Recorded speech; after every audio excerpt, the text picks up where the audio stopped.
Hi, ಎಲ್ರಿಗೂ ನಮಸ್ಕಾರ. Welcome to my YouTube channel. ಇವತ್ತು ನಾನು ಬಹಳ ರುಚಿಯಾಗಿರೋ ಮತ್ತು ತುಂಬ ಸುಲಭವಾಗಿ ಮಾಡೋ ಸಂಜೆ ಕಾಫಿ ಜೊತೆ ತಿನ್ನೋ ತಿಂಡಿ ಅಂತಲೂ ಹೇಳ್ಬೋದು, ಇಲ್ಲ ಅಂದರೆ ಊಟದ ಜೊತೆಗೆ ಒಳ್ಳೆ ಖಾದ್ಯವಾಗಿ ಕೂಡ ಇದನ್ನು ಉಪಯೋಗಿಸ್ಬೋದು.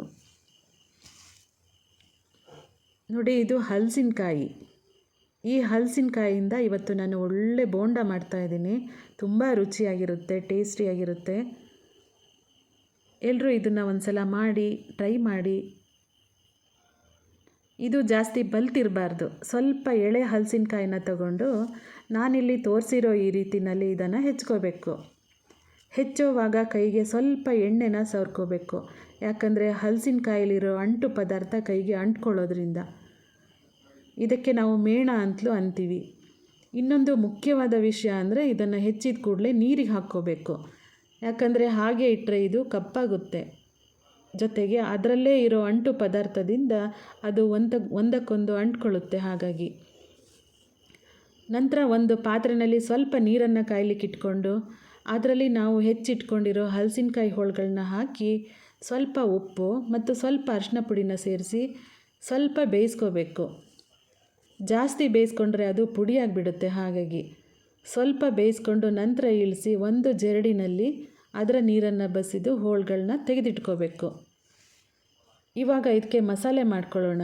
ಮಸಾಲೆಗೆ 1 ಕಪ್ ಅಕ್ಕಿ, 2 ಸ್ಪೂನ್ ಕೊತ್ತಂಬರಿ ಬೀಜ, ರುಚಿಗೆ ತಕ್ಕಷ್ಟು ಉಪ್ಪು, 1 ಸ್ಪೂನ್ ಜೀರಿಗೆ, ಸ್ವಲ್ಪ ಅರಿಶಿನ ಪುಡಿ, 1 ಚಿಕ್ಕ ನಿಂಬೆ ಗಾತ್ರದಷ್ಟು ಹುಣಸೆ ಹುಳಿ, ಖಾರಕ್ಕೆ ಎಷ್ಟು ಬೇಕೋ ಅಷ್ಟು ಮೆಣಸಿನಕಾಯಿ ಮತ್ತು ಸ್ವಲ್ಪ ಇಂಗು, ಇವಿಷ್ಟು ಬೇಕಾಗುತ್ತೆ.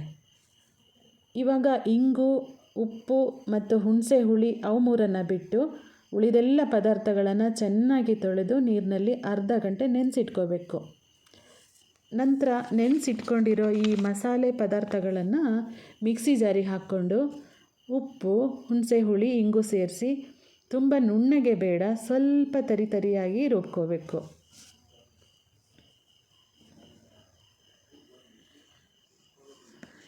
ಇವಾಗ ಈ ಮಸಾಲೆ ರೆಡಿಯಾಗಿದೆ.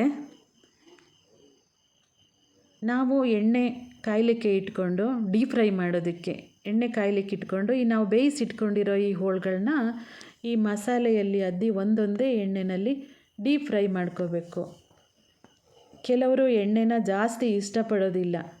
ಅಂಥವರು ನಾವು ತವಾದಲ್ಲಿ ಈಗ ನಾನು ತೋರಿಸಿರೋ ರೀತಿಯಲ್ಲಿ ತವಾಗೆ ಸ್ವಲ್ಪ ಎಣ್ಣೆ ಹಚ್ಚಿ 2 ಸೈಡು ಚೆನ್ನಾಗಿ ಗರಿಯಾಗಿ ಫ್ರೈ ಮಾಡ್ಕೋಬೇಕು. ಇದು ತಿನ್ನೋದಕ್ಕೆ ನಿಜವಾಗ್ಲೂ ತುಂಬ ರುಚಿಯಾಗಿರುತ್ತೆ, ತುಂಬ ಚೆನ್ನಾಗಿರುತ್ತೆ. ನೀವು ಒಂದು ಸಲ ಟ್ರೈ ಮಾಡಿ, ಆಮೇಲೆ ಪದೇ ಮಾಡ್ಕೋಬೇಕು ಅನಿಸುತ್ತೆ.